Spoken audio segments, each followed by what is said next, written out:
Hey guys, my name is Nick and welcome to Watch This Now. Locke and Key is a Netflix series following the Locke family who has just lost their patriarch through a tragedy that I will not spoil here. So the remaining members of the family, consisting of a mother and her 3 children, they uproot themselves from Seattle and move to the father's ancestral home in Massachusetts that's known as Keyhouse. Get it? The Locke family in Keyhouse? Isn't that adorable?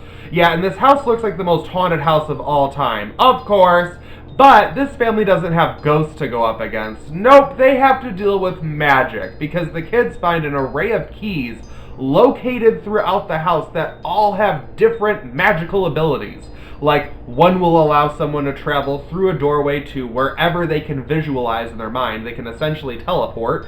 Another key allows people to change their appearance. They can look like whoever they want. Another key is a straight-up flamethrower. And of course, we have an evil lady who wants all of the keys. So the kids have to band together, use the abilities of these keys to fight evil and save their family. While I like the idea of this fantasy horror, this show was a complete and utter disappointment to me. Locke and Key is based on a series of graphic novels written by Joe Hill and illustrated by Gabriel Rodriguez, and Hill even makes a cameo in the last episode, much like his father Stephen King often does in his adaptations. And while I like this concept, there's so much about this that I like in terms of its idea. I love the New England Gothic vibes, but this show doesn't even lean into that aesthetically. We don't even have that, like, creepy Gothic horror look. It feels like a basic CW TV show that happens to be on Netflix.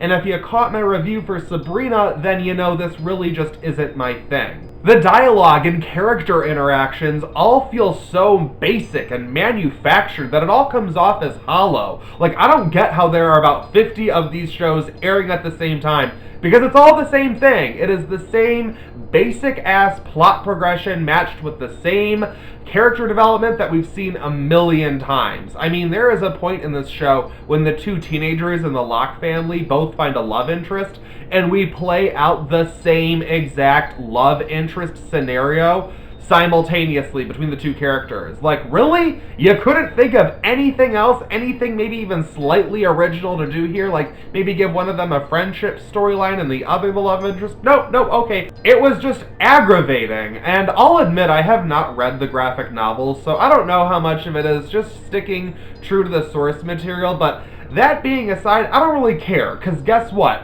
When you adapt something to a different medium, you gotta do some adding and subtracting in order to make for the most entertaining experience.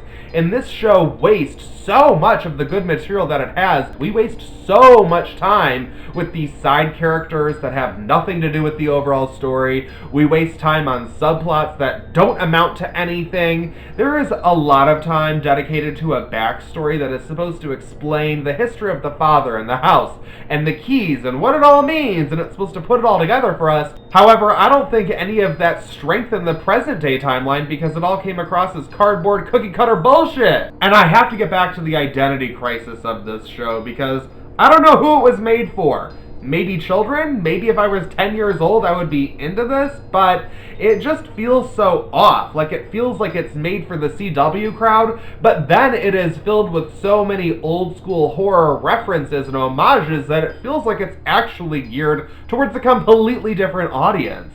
Like, there is a scene in one of the early episodes where we have this group of teens, they're sitting around watching the original Dawn of the Dead, and they're praising it. It's the best zombie movie ever. It is. And it has such great special effects and all of this stuff, and that's great, and I respect the hell out of any teenager who does appreciate classic horror and old cinema, but to be perfectly honest here, in the year of our Lord 2020, no teenager is doing that. They would be watching the Dawn of the Dead remake from 2004 and calling that an old movie. The graphic novels were released between 2008 and 2009, and this was initially supposed to be a show over on Fox in 2011, but they never picked it up, and I can kind of see why, because these graphic novels might have been great, but turning it into a show maybe just doesn't work. I maybe could have seen it done 10 years ago. In fact, I think even being myself in my late teens, early 20s at that time, this might have hit a sweet spot with that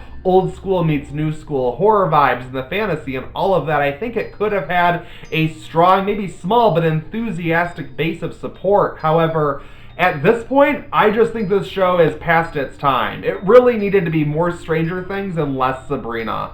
I'm going to give Locke and Key a 2 out of 5. This might be season 1. This might be the only season. All I know is I don't care. I don't plan on watching it going forward. Now, I touched on how this show couldn't even manage to be appealing aesthetically, but I also just have to point out, because clearly I didn't like it, they don't even do enough with the keys and the magic stuff. Like, there is one episode where one of the characters uses a key to get revenge on a school bully, and like, okay, that's it.